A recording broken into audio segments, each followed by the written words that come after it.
for white, right? It looks like you're just ready to strike with the rooks placed on h and g file, g4, h5 coming in. I'm loving Prag's position at first glance. Yeah, I have to say, if this position came from KID, which it looks like it does, it is not ideal. This is not a good position to come out of KID. I feel like Black has no counterplay on the king side whatsoever, yeah?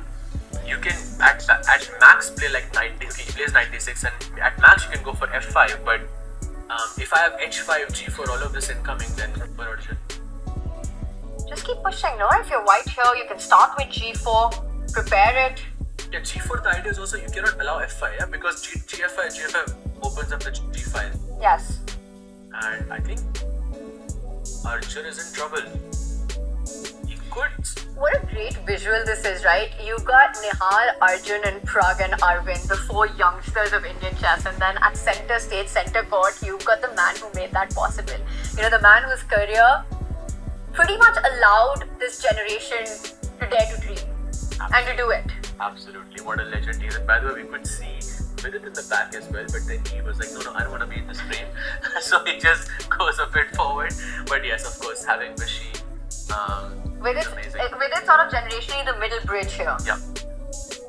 Goes h5. Attacks. And Arjun's ready with his response. You know, your opponent's coming for your king. What do? You attack on the other side. You go for your opponent's king. And king for king.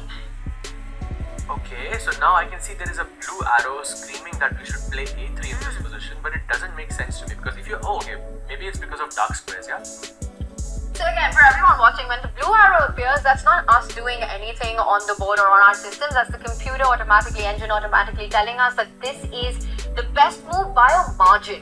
Yes. Well, here I don't want to call it the only move, and there it is. Pragg finds it. He stops the idea of Black advancing to a3, creating all those dark square weaknesses. That it's a move, that there's a big difference between the top move of the engine and the second best move of the engine. Absolutely. If you want to retain your advantage, you should play the move with the blue arrow basically. So yeah, a3, I think played by Pragg, and now Arjun is once again stuck. On the queen side, there is no counterplay, and on the king side, he's getting attacked. He just has to wait. This is such a bad situation to be in, Tanya. It's also just not the kind of stuff that Arjun enjoys, right? He wants to be on the offense. He wants to be white in this position because it just looks like with b5, so much under control. You know, you've got the knight pawn and the bishop, making sure you don't get that. You're still a move away. And maybe that's what Arjun needs to start thinking about. Rook b8 and open up on the b line as quickly as possible. Oh, I love that idea actually. Rook b8, b5, and just push. Also, it gives the king some escape squares via f8 if needed. Another king walk we might see. I'm just worried about the king at this point because it looks. By the way, why is Pragg's rook on g1? It makes no sense to me. Because it's perfectly positioned, yeah. Because if you play g4, Black cannot even play f5 here because you can always capture that. And otherwise, just you know, when in life you want to do a master's degree, you first need to graduate, right? You first need to finish your college. So right now that rook is in college.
e7. Wow, for Arjun staring at his second loss in a row. I don't think I've seen that in a. I don't know. It feels like. Not in 2025. I don't think in 2025 it has happened even once. That's crazy. Not in rapid and blitz for sure. Mini 3 goes. Attacking both the pawn and the knight on g5. Who cares about a pawn when you have one on 8-7? A beautifully defended pawn. I mean, how does white land up with a pawn on 8-7? You have to be completely winning here. Yeah, rook h6 also should be winning. So many moves. If you're greedy, just pick up the c5 pawn. You know, that's what I would do. So it's not. You can never have too many pawns. They're just winning with queen c5. Very, very. I'll pick up the c7 pawn as well. Absolutely. This is one by one. Clean up the floor here. Wow, this is, that moment when Pragg made that move. I'm telling you, like from 15 seconds coming down, second by second, he had a second left. And since that moment, I think Pragg has just been dominating. By the way, 2 results have also happened in the open section. Vishy has drawn his match against Wei. You can see them get up on the other side of the screen. And then Nihal has defeated Arvind with the white piece. So that's a huge result. Wow. For Nihal. And also Vishy surviving against Wei. Do you remember that position? His king stuck in the middle of nowhere. So that's a big save by Vishy. And what a start it's been from him for a first round victory. A second round save. We'll stay there till the end of this one and see Pragg put the final touches here. Let's see what happens as he goes king 8. By the way, this is a very rare side because Arjun is down 3 pawns and there is literally no compensation. Zero compensation in the position. It's like white has all the compensation and the extra material. Yes, and sorry, 4 pawns, not 3. Yes, make that 4. And that's it. Arjun 4 pawns down completely. That was demolition by Praggnanandhaa in that game. Fantastic victory by him, but for Arjun, he needs to come back. He needs to do it quick. He's going into a spiral right now. Too long.